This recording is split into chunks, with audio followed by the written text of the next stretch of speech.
The scanner beeped. No thumbprint detected. My skin turned slick, waxy, like something was erasing me. The cashier stared at my blank fingers, her eyes glazing over like I wasn't even there. Then the delivery man lunged, his face a blur, glass shard glinting. I swung the paperweight, crack, and his cap fell off.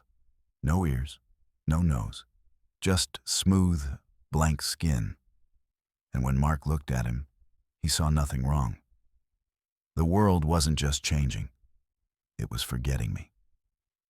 The fluorescent hum of the Safeway ceiling lights vibrated against Sarah Miller's skull.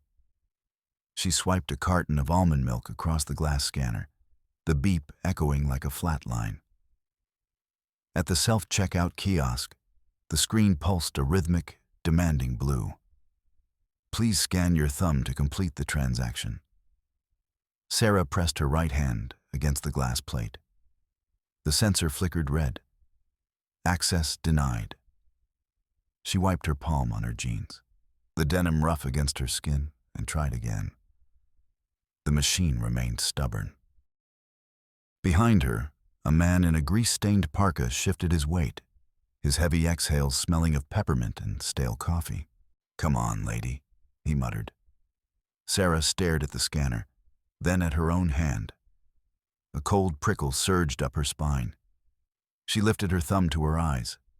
The whorls, the ridges, the unique map of her identity. Gone. Where the skin should have spiraled into a familiar pattern, a smooth, waxy surface remained. It looked like sanded plastic. She rubbed her index finger over the tip. No friction, no resistance. Her skin slid over itself with a sickening, oily ease.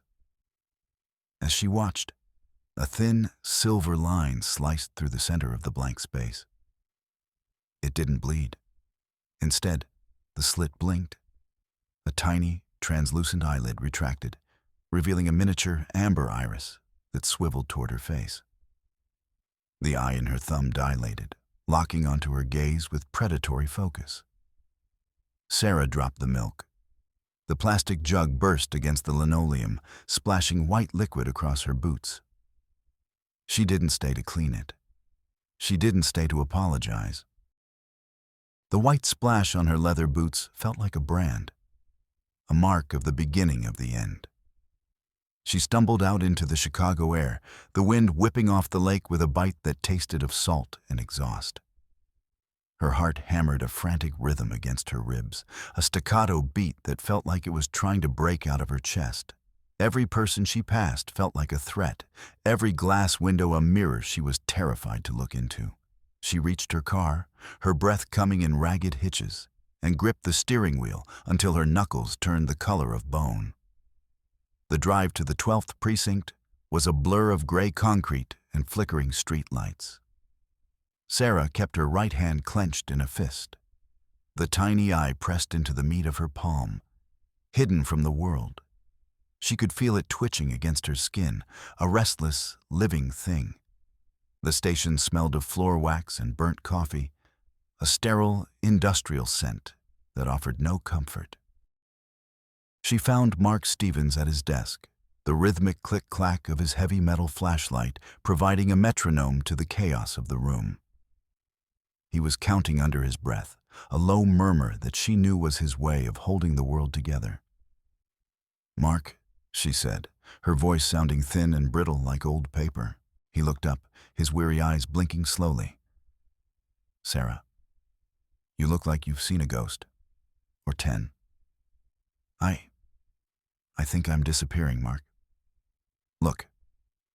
She reached out, intending to show him her hand, but a sudden wave of nausea rolled through her.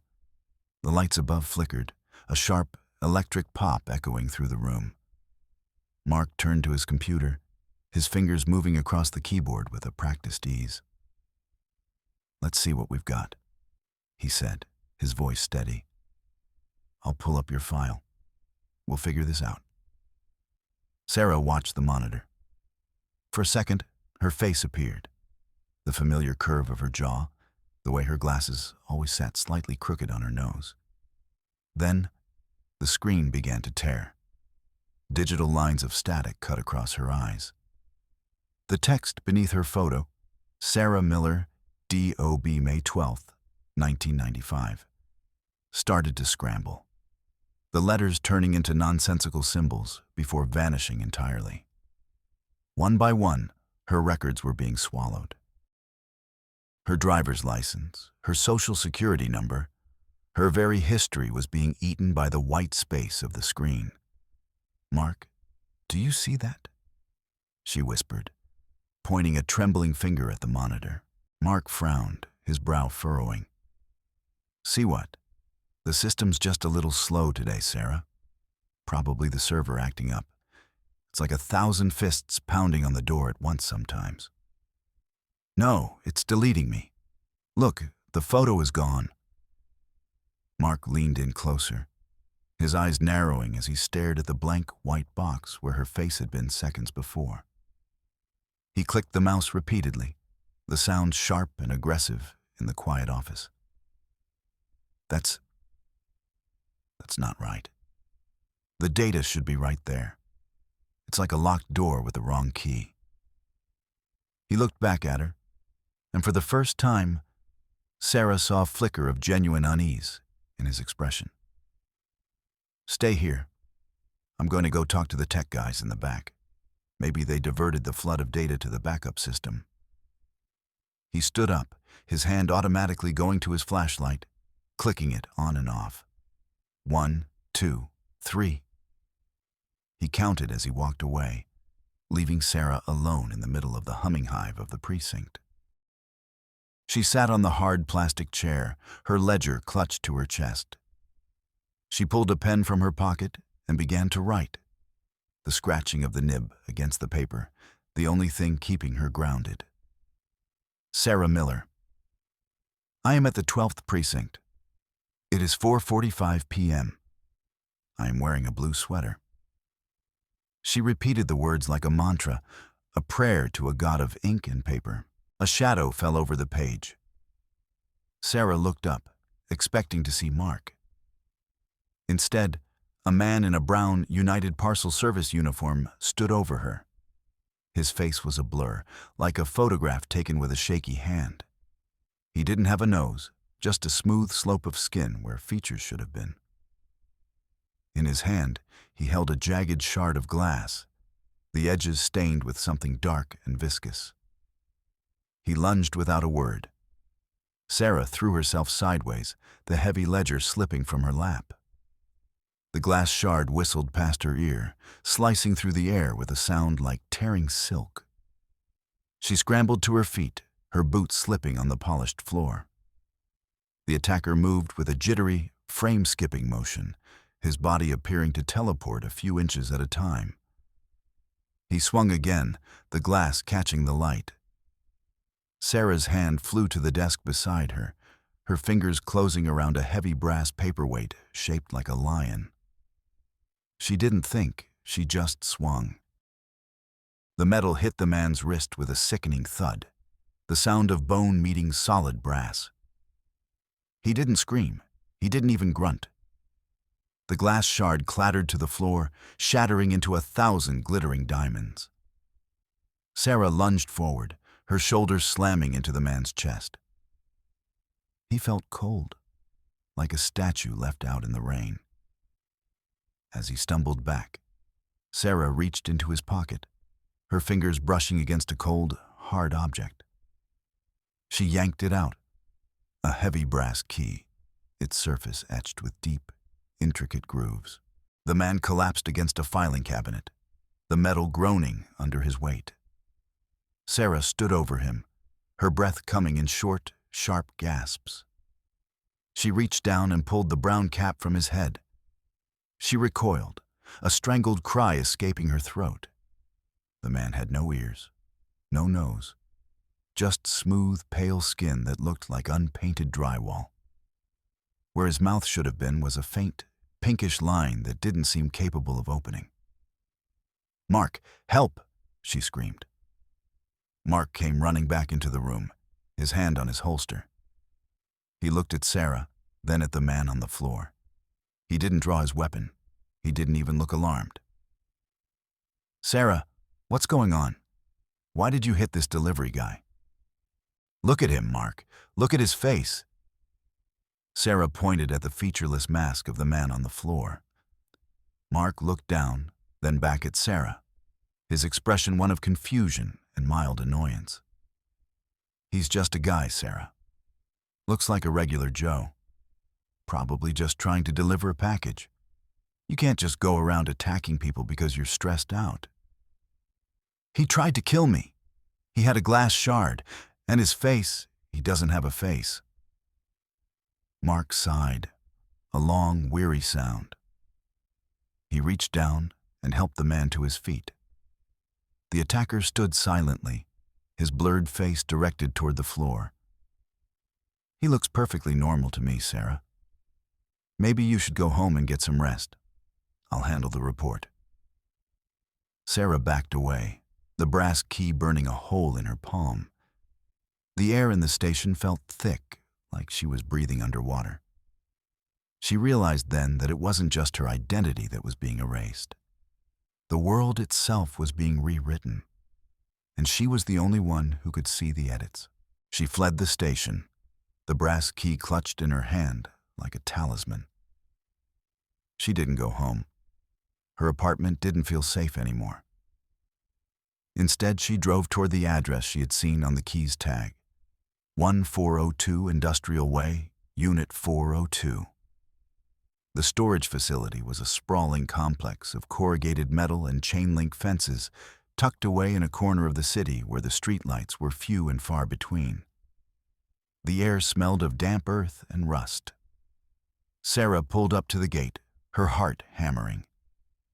She needed money. She needed to get out of the city, to find somewhere where the shadows didn't have eyes. She stopped at an ATM on the corner, the machine's glowing screen the only light in the darkness. She slid her card into the slot, the plastic clicking into place. "Please enter your PIN." She typed the numbers, her fingers trembling. The machine hummed, a low, grinding sound that made her teeth ache. Then, a sharp, mechanical screech echoed through the air. The screen flashed red. "Error.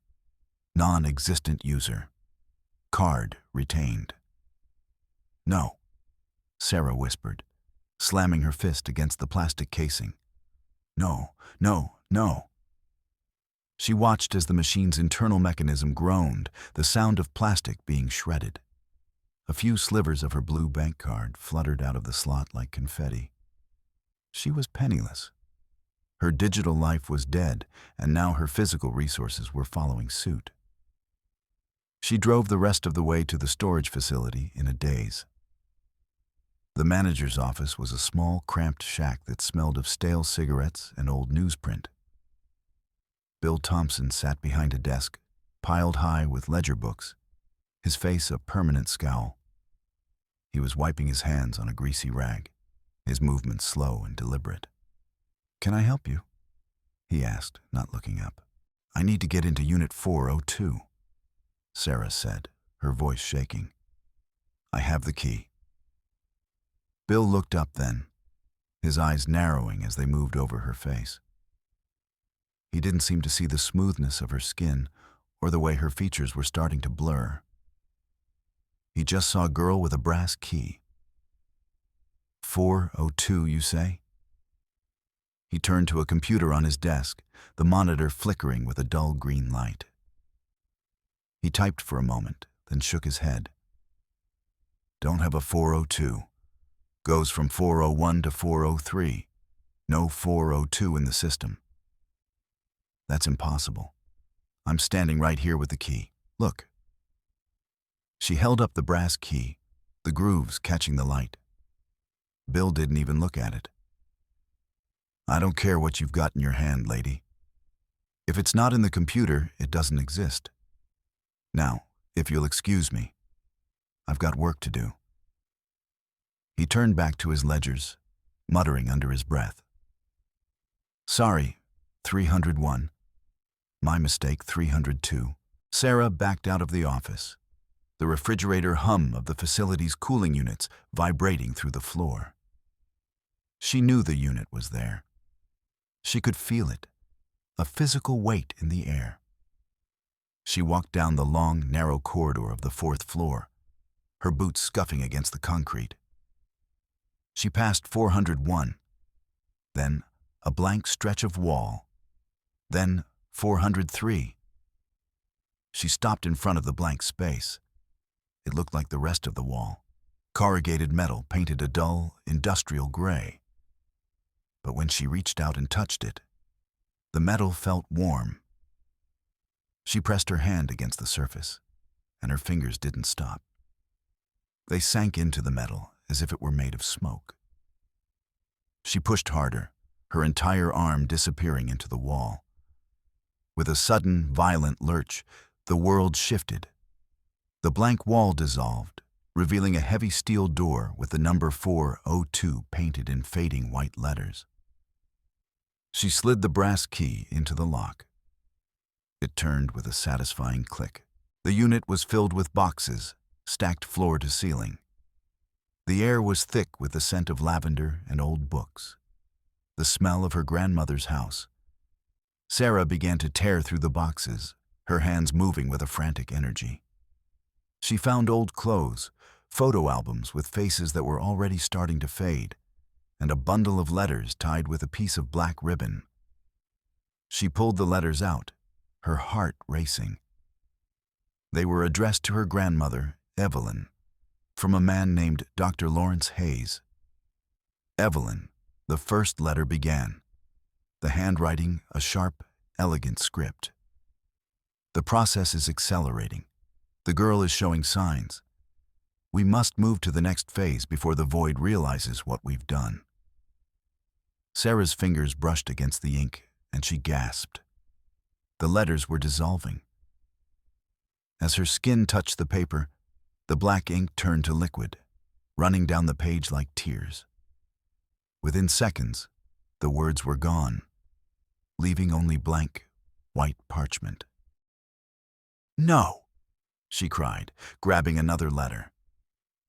This one, too, began to fade the moment she touched it. She realized she was a catalyst, a living eraser. She began to read as fast as she could, her eyes darting across the pages before they turned to snow. North Carolina. The cabin in the woods. 1224 Blackwood Road. Hayes. She memorized the address, the words burning into her mind even as they vanished from the page. She was so focused on the letters that she didn't hear the scuff-scuff of boots in the hallway. She turned just as two men stepped into the unit. They wore gray hoodies, their faces hidden in shadow. But as they stepped into the light of the single bulb overhead, Sarah saw the truth. They were like the delivery man, featureless, blank, their skin the color of unpainted drywall. In their hands, they held heavy industrial staplers, the metal glinting with a cold, predatory light. The erasers. They moved in unison, a synchronized, jittery dance. One of them raised his stapler and fired. A heavy metal staple hissed past Sarah's head, embedding itself in a wooden crate with a sharp thwack. Sarah lunged for a fire extinguisher hanging on the wall. She ripped it from its bracket and swung it with all her might. The heavy red cylinder slammed into the first eraser's chest, sending him staggering back into the hallway. She pulled the pin and squeezed the handle. A thick white cloud of chemical foam erupted from the nozzle, filling the narrow corridor with a choking, blinding mist. The erasers hissed, a sound like steam escaping a pipe, and retreated into the fog. Sarah didn't wait. She bolted in the opposite direction, her lungs burning as she sprinted toward the exit. She burst out into the cool night air, the chemical taste of the fire extinguisher still sharp in the back of her throat. She found a public phone booth on the edge of the industrial park, its glass panels cracked and smeared with grime. She fumbled for a quarter in her pocket, the last bit of physical currency she had, and dialed the numbers she had seen in the letters. The phone rang once, twice, 3 times. "Hello?" a voice answered. Sarah froze. The voice was deep, gravelly, and hauntingly familiar. It was the voice that had read her bedtime stories, the voice that had promised her the world would always be safe. "Dad," she whispered. There was a long silence on the other end of the line. Then the voice spoke again, lower this time, and filled with a strange, vibrating resonance. "Sarah, I've been waiting for you to call. You need to come to North Carolina. The transition is almost complete." "You're dead," Sarah said, her voice cracking. "I buried you. Identity is a fragile thing, Sarah. Sometimes you have to die to truly exist. Come to the cabin. I can help you." The line went dead, leaving Sarah with nothing but the hum of the dial tone and the sound of the wind whistling through the cracks in the glass. The drive to North Carolina was a descent into a world that no longer made sense. As she crossed the state line, the trees began to change. Their roots reached toward the gray sky like jagged fingers, while their leafy canopies were buried deep within the soil. The road signs were blank, the green metal rectangles offering no guidance. Sarah's face was almost gone now. When she looked in the rearview mirror, she saw only a smooth, pale mask. Her eyes were still there, 2 amber sparks in a sea of white. But her nose and ears had vanished. Her mouth was a narrow, terrifying slit, barely wide enough to breathe through. She reached the cabin at sunset, the sky a bruised purple and orange. The house stood in a clearing, its wooden walls weathered and gray. A single light burned in the window. Dr. Lawrence Hayes was waiting for her on the porch. He looked exactly like her father, but his eyes were different. They were unblinking, fixed, like the eyes of a hawk. He wore a lab coat that was unnervingly white, a stark contrast to the gloom of the woods. "You made it," he said, his voice the gravel and honey tone she remembered. "Just in time." "What is happening to me?" Sarah asked, her voice sounding like it was coming from a great distance. "The void is a generational family curse, Sarah," Hayes explained, leading her into the study. The room was filled with books, all of them titled with her full name. Your grandmother tried to bind it with silence and secrets. Your father tried to flee from it.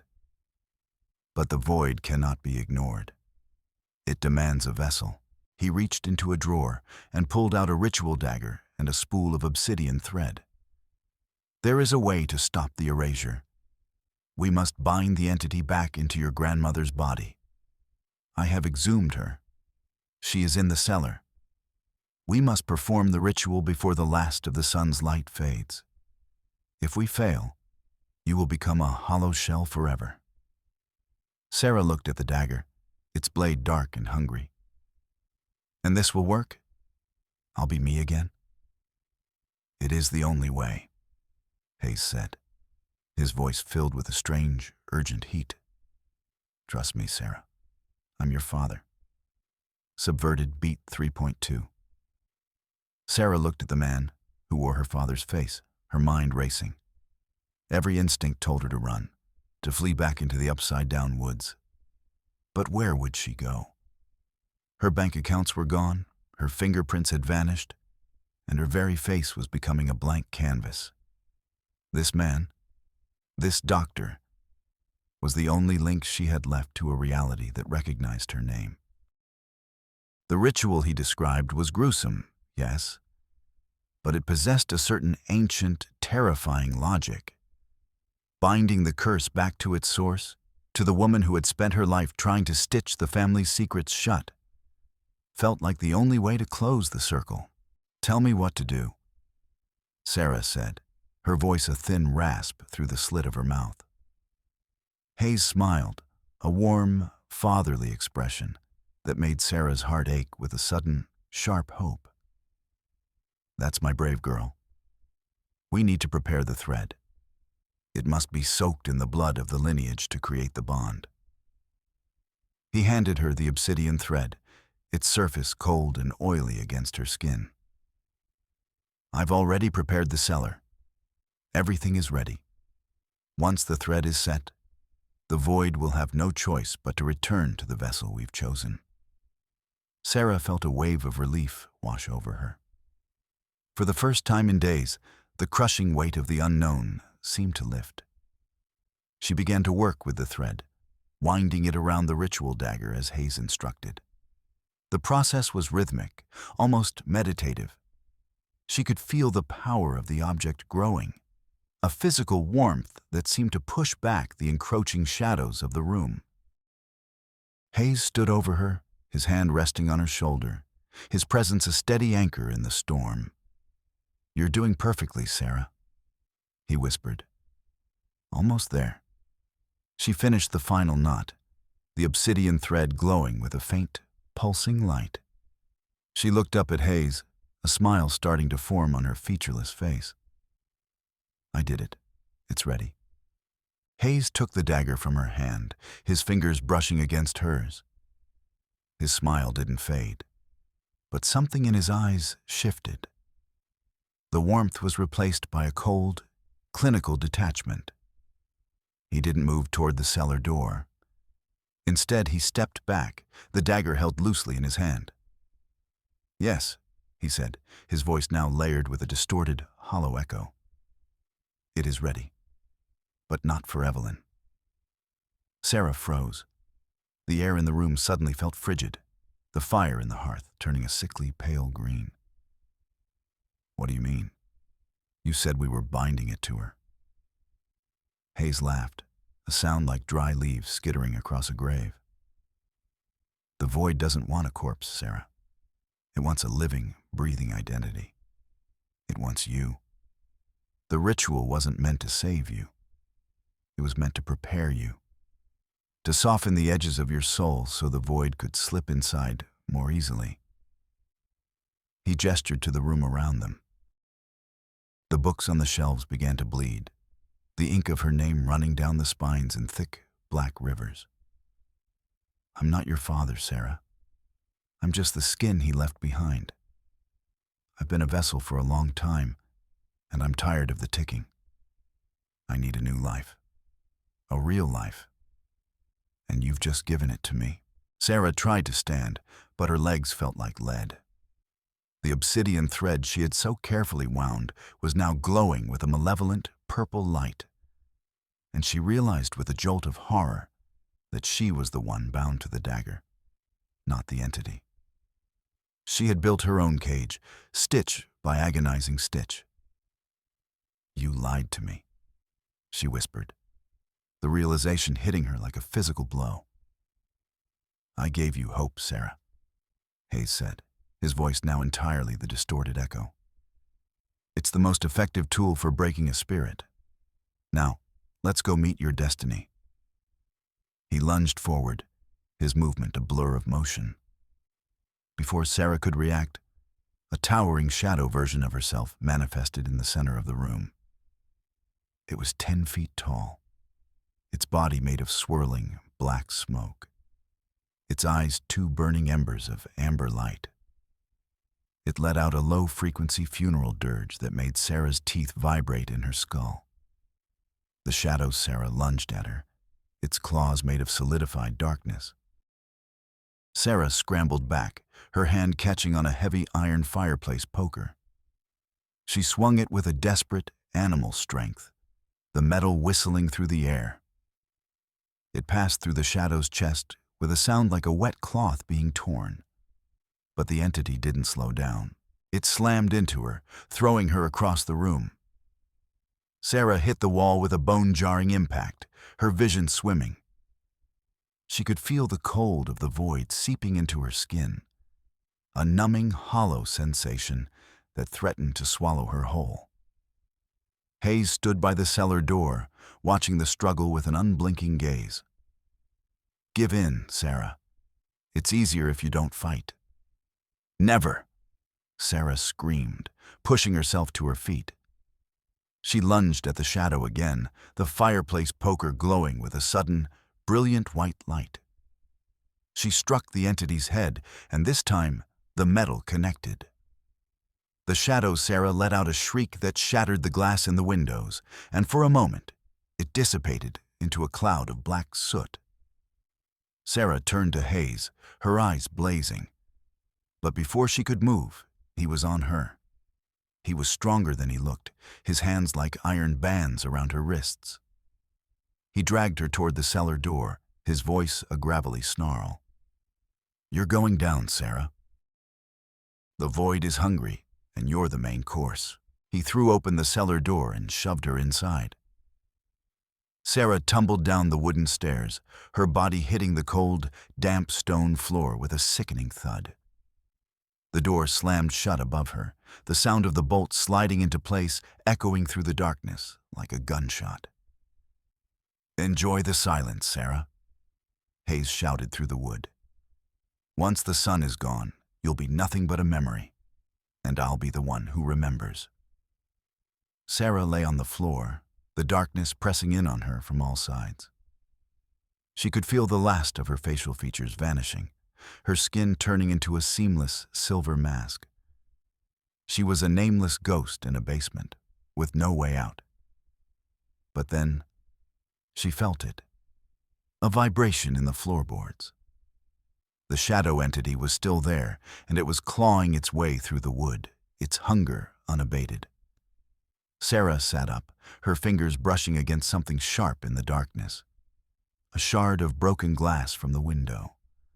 Beside it, her bag, which had fallen with her. She reached inside and felt the cool, glass bottle of permanent drafting ink she always carried for her design work. A thought flickered in her mind.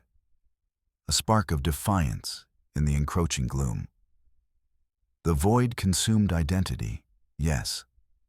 It ate the things that were given, the things that were assigned. But what if she created an identity it couldn't understand?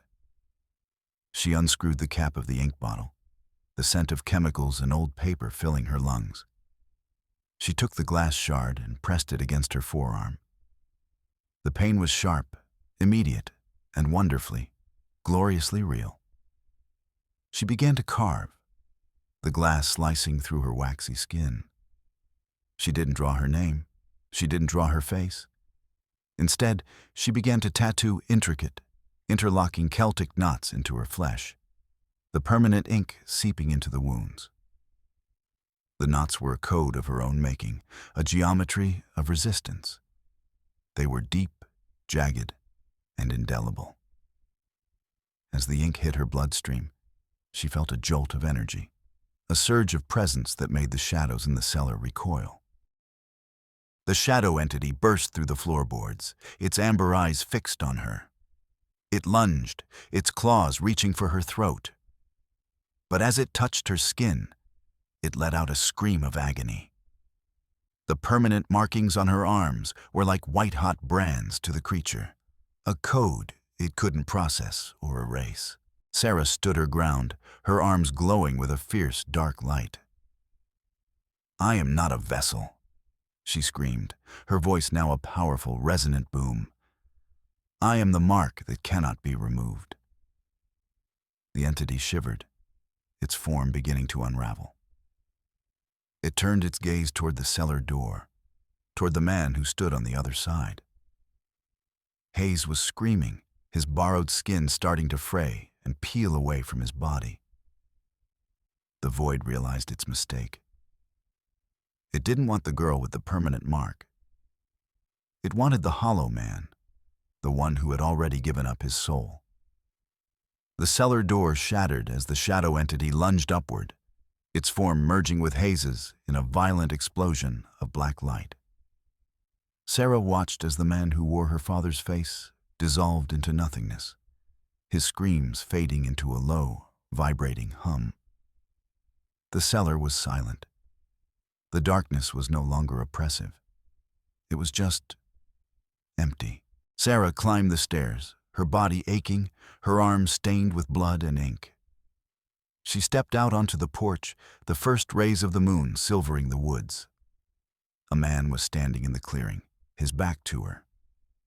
He wore a sheriff's uniform, the silver star on his chest catching the moonlight. He turned slowly, his weathered face filled with a profound, aching sadness. "Sarah," he said. "Dad. I'm so sorry, Sarah. I thought if I stayed away, if I stayed dead, the curse would lose the scent. I didn't know it would find you anyway. You watched me," Sarah said, her voice steady. "All those years. You were the sheriff." "I was the sentry," Thomas Miller said, stepping closer, but keeping the 6-foot distance he had maintained for decades. "I've spent my life guarding the border between the real and the void. And now, I'm afraid, that duty falls to you." Subverted beat 4.4. Sarah looked at her father, then at her own hands. The Celtic knots were a permanent part of her now, a shimmering silver map of her survival. She had defeated the void. She had reclaimed her existence. She was alive. A surge of triumph moved through her, a belief that she could finally leave this nightmare behind and return to the world of light and color. "I can go home now," she said, her voice filled with a sudden, desperate hope. "I can find a way to fix my face, to get my life back. We can both go back." Thomas shook his head, his eyes wet with unshed tears. "No, Sarah. That's the lie the world tells us, that there's always a way back. But the void doesn't just forget. It's been wounded, and a wounded animal is the most dangerous kind. I have the markings. It can't touch me. It can't consume you, Sarah, but it will follow you. Every person you talk to, every place you go, you will be a beacon for the shadows. If you go back to the city, the erasure will spread. Your friends, your neighbors, the strangers on the street, they will all start to fade because of your presence. The only way to keep the world safe is to stay here, at the source." Sarah felt the triumph drain out of her, replaced by a cold, leaden weight. "You're saying I have to stay? In this house? Forever?" "The obsidian thread must be maintained, Sarah. The ritual must be performed every night at sunset to keep the void bound. It's a lifetime of service. A lifetime of silence." Thomas stepped back, his figure starting to blur into the shadows of the porch. "I've done my time. I'm fading, Sarah. My identity was built on a lie, and the lie is finally catching up to me. You're the only one left with a mark deep enough to hold the line." Sarah watched as her father began to dissolve, his uniform turning to gray ash, his face becoming a featureless mask before vanishing entirely into the night air. She was alone.